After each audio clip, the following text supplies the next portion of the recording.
Dear guys, welcome back to English group for you on my YouTube channel. Today we are going to discuss about use of was and were in the past tense. हाँ dear guys, इससे पहले मैं use of is are am in the present tense पर video बना चुका हूं और upload कर चुका हूं. आपने देखा होगा तो सीख भी लिया होगा और समझ भी लिया होगा. तो चलिए, अगर आपने use of is are am जान लिया है तो ये यूज ऑफ वाज वर उससे आसान होगा समझ. Every next step is easier than before. आज के इस वीडियो में मैं बताऊंगा कि ये वाज और वर का यूज किस सब्जेक्ट के साथ रखेंगे. तो याद रखना है कि सबसे पहला आसान फार्मूला, आसान तरीका, आसान टेक्निक क्या है कि सब्जेक्ट जो है सबसे पहले पहचानना है कि जब कोई सेंटेंस में सब्जेक्ट रखते हैं तो आपको मालूम है कि सब्जेक्ट यानी कोई भी सेंटेंस बनाते हैं बड़ा या छोटा तो यही फार्मूला है, सब्जेक्ट वर्ब और ऑब्जेक्ट, या इसको बोलिए अदर. तो अदर बोलना ज्यादा बेहतर है. तो चलिए, अब यहाँ पे ये जो फार्मूला है तो यहाँ पे सब्जेक्ट प्लस वर्ब, तो वर्ब की जगह पे मैं दो बात बता रहा हूँ, यानी वर्ब में कौन है, वाज या और वर्ब, ये दोनों बात करना है. और यहाँ पे क्या है, वर्ब के बाद जो है नाउन और एडजेक्टिव की बात करेंगे. तो चलिए अब देखते हैं यूज वाज, यानी वाज कैसे यूज करें. तो याद रखना है कि सब्जेक्ट यदि थर्ड पर्सन और सिंगुलर नंबर यानी प्लस, मैं प्लस लगा दे रहा हूं, तो प्लस मीन्स हो गया दोनों को जोड़ना है, यानी दोनों में कोई एक कमी नहीं होना चाहिए, दोनों का होना जरूरी है, ये कंडीशन है. अगर आप दोनों को देखते हैं, सब्जेक्ट जिस सब्जेक्ट को आप लिख रहे हैं या जिस सब्जेक्ट को आप बोल रहे हैं उस सब्जेक्ट को पहचानिए कि वो थर्ड पर्सन है या नहीं है. जब थर्ड पर्सन है तो दूसरा कंडीशन ये देखना है कि वो सिंगुलर है या नहीं है. तो अगर दोनों चीज आप मिला देते हैं कि ये पर्सन थर्ड भी है और सिंगुलर भी है, तो फिर बिल्कुल बगैर कोई टाइम लिए हुए इसके बाद आपको वाज यूज करना है डियर गाइस, यानी आप वाज लगाएंगे तो सही होगा. ठीक है, अब वाज लगाएंगे तो आपको क्या करना, वाज का यूज करना है. तो वाज के बाद अब क्या है, आपकी मर्जी और आपकी जरूरत, क्या आपको नीड है, आप नाउन आगे लगाना चाहते हैं या फिर एडजेक्टिव. यहाँ पे नाउन या और एडजेक्टिव की बात कर रहा हूं. तो यहाँ पे आप लिख सकते हैं कोई भी चीज नाउन में, जैसे कोई भी नाउन हो सकता है, तो आप वाज नाउन लगा दीजिए प्लस जो है. तो चलिए आगे मैं बताता हूं.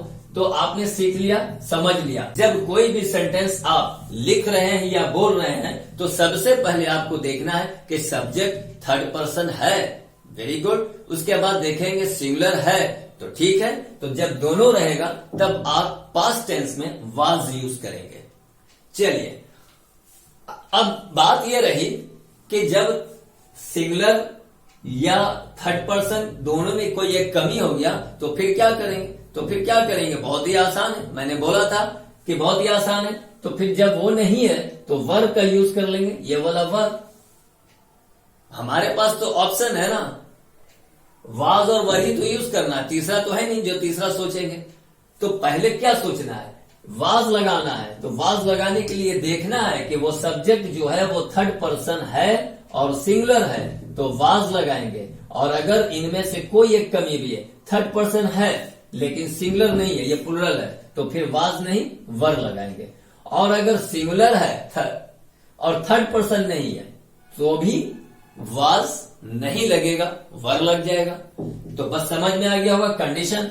अब यहां देखिए, मैंने लिख भी दिया है कि सब्जेक्ट यदि third person plus singular number रहेगा तो वाज लगेंगे, नहीं तो बाकी सभी सब्जेक्ट के बाद वर का प्रयोग करेंगे. चलिए, मैंने बोला भी और लिख भी दिया है. अब इसका फार्मूला देखें. फार्मूला क्या है, फार्मूला को आप पैटर्न भी कह सकते हैं, स्ट्रक्चर भी कह सकते हैं, और फार्मूला तो है ही लिखा. तो चलिए, सबसे पहले सब्जेक्ट, उसके बाद वर्ब. तो ये दोनों वर्ब है, वाज और वर्ब वर्ब ही तो है, लेकिन ये वाज और वर्ब, वाज और वर्ब जो है यूज करना है अकॉर्डिंग टू सब्जेक्ट, मैंने पहले बताया. अब उसके बाद नाउन की बात कहा मैंने, तो नाउन या फिर एडजेक्टिव आप लगाइए. तो एडजेक्टिव आपको पता ही है कि क्या होता है, फैट, ब्यूटीफुल, टॉल, शॉर्ट, तो इस तरह से कुछ भी. नाउन तो कोई भी नाम डाल सकते हैं. चलिए अब यहाँ देखिए, एक एग्जाम्पल मैंने ऊपर का लिया है. तो चलिए सबसे पहले मैं वाज से बताता हूं, तो आई वाला बाद में बताता हूं. तो मैं पहले यहां से बताता हूं. ये देखिए, अली का यूज किया है और शी यूज किया है. तो दो इसमें जो है थर्ड पर्सन सिंगुलर है। देखिए अगर मैं अली लिखता हूं, अगर मैं अली लिखता हूं तो अली क्या है, सब्जेक्ट है और थर्ड पर्सन है ना। अली तो एक ही व्यक्ति का नाम है, तो अली जो है सब्जेक्ट थर्ड पर्सन है और प्लस क्या है, सिंगुलर है, तो इसलिए वाज लगाया। तो आप देखिए यहां पे अली वाज शॉर्ट, तो अली वाज शॉर्ट, तो शॉर्ट मीन्स छोटा। मैंने बोला था कि एडजेक्टिव या नाउन यूज करें, तो यहां पे क्या हो गया, एडजेक्टिव यूज हुआ है, शॉर्ट। उसके बाद मैंने लिखा है सी वॉज ए नर्स, तो सी वॉज ए नर्स क्या हुआ, वो नर्स थी या वो एक नर्स थी। तो नर्स क्या है, नाउन है, तो सब्जेक्ट सी जो है थर्ड पर्सन और सिंगुलर है। तो जब थर्ड पर्सन और सिंगुलर है तो वाज लगाया। मैंने बताया था कि सब्जेक्ट जब थर्ड पर्सन और सिंगुलर होगा तो वाज लगाएंगे, तो थर्ड पर्सन भी है और सिंगुलर भी है, तो ये वाज लग गया। अब बात ये रही कि वर की, तो मैंने बोला था, अब यहां देखें यू है और वी का बात करता हूं मैं, तो यू और वी के साथ वर मैंने लगाया है और लगाया भी जाता है, यही सही है। तो अब देखिए जैसे you were tired, TIRED tired, तो यू वर टायर्ड मतलब आप थके थे। अगर बोलना है किसी को आप थके थे तो यू वर टायर्ड, और बोलना है कि हम लोग मोटे थे तो वी वर फैट, और अगर बोलना है कि हम लोग गरीब थे तो वी वर पुअर, अगर बोलना है कि हम लोग अमीर थे तो वी वर रिच। तो मैंने फैट और रिच, पुअर, टाइट, ये सब जो भी बोला ये सब एडजेक्टिव हुआ, तो वो फार्मूला सेट हुआ कि नहीं, सब्जेक्ट प्लस वाज या वर प्लस एडजेक्टिव, और नॉन मैंने नर्स का यूज किया था तो वो नॉन हो गया।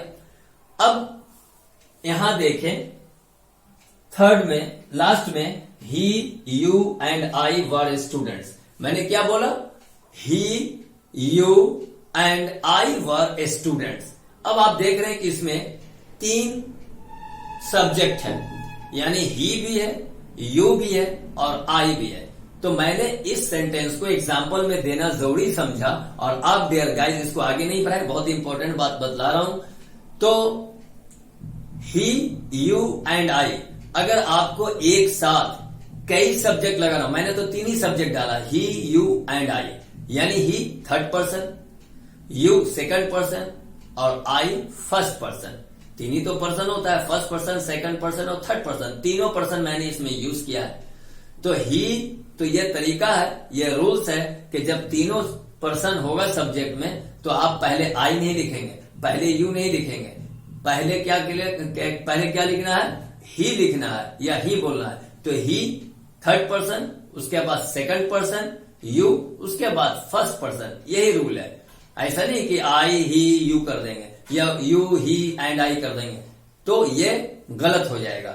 आप पहले अगर तीनों पर्सन है तो पहले आपको ही लिखना है और या ही बोलना है। तो he you and I were students, यानी वह, तुम और हम छात्र थे, वह, तुम और हम लोग छात्र थे। तो ये इस तरह से हिंदी में, और इसको इंग्लिश में इस तरह से लिखेंगे। अगर ही नहीं रहेगा सब्जेक्ट में, सिर्फ दो सब्जेक्ट है यू एंड आई, तो वहां पे आई एंड यू आर नहीं लिखेंगे, बल्कि यू एंड आई वर लिखना होगा। तो डियर गाइस याद रखना है कि he you and I were students. अब देखें, अब बात यह रही कि मैंने बोला कि subject third person singular number रहेगा तो वाज लगाएंगे, और नहीं तो बाकी सभी के साथ वर लगाएंगे। तो आप सोच रहे होंगे या फिर कंफ्यूज हो रहे होंगे कि जब मैंने ये बात बता दिया कि सब्जेक्ट थर्ड पर्सन और सिंगुलर रहेगा तो वाज लगाएंगे, तो फिर मैंने आई के साथ वाज का क्यों यूज किया, आई वाज ए डॉक्टर और आई वाज पुअर। बिल्कुल सही आपका सोचना है। तो मैं बता रहा हूं, इसमें मैं भी कुछ नहीं कर सकता हूं, क्योंकि ये जो है रेयर है, और ये बताया गया है कि जब प्रोनाउन आई यूज किया जाएगा तो हमेशा आई के बाद वाज का ही प्रयोग करेंगे। पास्ट टेंस में आई के बाद वाज यूज करेंगे। तो आई वॉज आप लिख दीजिए, आई वॉज ए डॉक्टर या I was tall, I was rich, यानी नाउन या प्रोनाउन यूज कर ले। जैसे आई वॉज ए डॉक्टर, मैं डॉक्टर था, ये नाउन हो गया। अगर मैं बोल दूं आई वॉज पुअर, मैं गरीब था, तो ये एडजेक्टिव हो गया। तो फार्मूला सब्जेक्ट, उसके बाद वाज वर्ब हो गया, उसके बाद डॉक्टर लिख दिया तो नाउन है, अगर पुअर लिख दिया तो एडजेक्टिव है। मैं बार बार बोल रहा हूं, और किसी भी तरह का सेंटेंस जब आप लिखेंगे बोलेंगे तो हमेशा सब्जेक्ट को फोकस किया जाएगा, तो इसलिए सब्जेक्ट को जानना जरूरी है। और जब सब्जेक्ट का नाम आएगा तो हमेशा पर्सन और नंबर की बात आएगी, चाहे वो आप टेंस प्रेजेंट टेंस सीखे, पास्ट टेंस सीखे, फ्यूचर टेंस सीखे, प्रेजेंट इंडेफिनिट सीखे या कंटिन्यूअस सीखे, कुछ भी सीखे, बार बार सब्जेक्ट और पर्सन और नंबर को फोकस किया जाएगा। इसलिए आप जरूर जो है पर्सन को समझे, पहचाने और नंबर को भी। तो मैं इस वीडियो में ये टॉपिक तो नहीं था, लेकिन मैं बता देता हूं कि subject third person singular means कि पर्सन 3 होते हैं। फर्स्ट पर्सन आई और वी होता है और सेकंड पर्सन यू होता है। तो जब सब्जेक्ट में देखेंगे कि आई वी नहीं है, यू नहीं है, तो आसानी से आप पहचान लीजिए कि वो थर्ड पर्सन है। और जब थर्ड पर्सन है तो वाज लगा देंगे पास्ट टेंस में, और अगर वो आई वी यू में से कोई एक है, आई है या तो आई के तो बता दिया कि मैंने आई के बाद वाज होगा, लेकिन यू के साथ, वी के साथ या बहुत सारे यानी प्लुरल के साथ वहां पे वर्ड का यूज करेंगे। तो डियर गाइस, मैं उम्मीद करता हूं कि आज का वीडियो भी आपके लिए इंपॉर्टेंट लगा होगा। डियर गाइस, अगर वीडियो पसंद आया है तो लाइक और शेयर करें, और thank you for watching my video.